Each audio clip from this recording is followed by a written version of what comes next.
एक दिन एक व्यक्ति सर्कस देखने गया। वहां जब वह हाथियों के बाड़े के पास से गुजरा तो एक ऐसा दृश्य देखा कि वह हैरान रह गया। उसने देखा कि कुछ विशालकाय हाथियों को मात्र उनके सामने के पैर में रस्सी बांधकर रखा गया है। उसने सोच रखा था कि हाथियों को अवश्य बड़े पिंजरों में बंद कर रखा जाता होगा या फिर जंजीरों से बांधकर, लेकिन वहां का दृश्य तो बिल्कुल उलट था। उसने महावत से पूछा, भाई, आप लोगों ने इन हाथियों को बस रस्सी के सहारे बांध कर रखा है, वो भी उनके सामने के पैर को। ये तो इस रस्सी को तो बड़े ही आराम से तोड़ सकते हैं। मैं हैरान हूँ कि ये इसे तोड़ क्यों नहीं रहे। महावत ने उसे बताया, ये हाथी जब छोटे थे तब से ही हम उसे इतनी ही मोटी रस्सी से बांधते आ रहे हैं। उस समय इन्होंने रस्सी तोड़ने की बहुत कोशिश की, लेकिन ये छोटे थे, इसलिए रस्सी को तोड़ पाना इनके सामर्थ्य के बाहर था।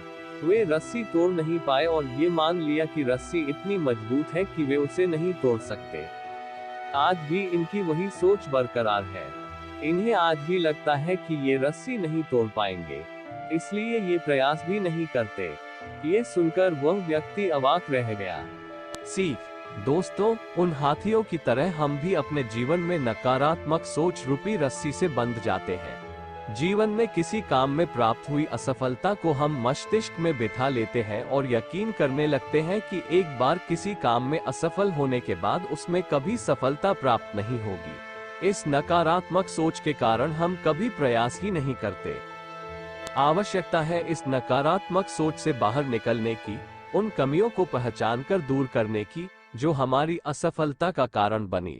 नकारात्मक सोच हमारी सफलता में सबसे बड़ी बाधक है।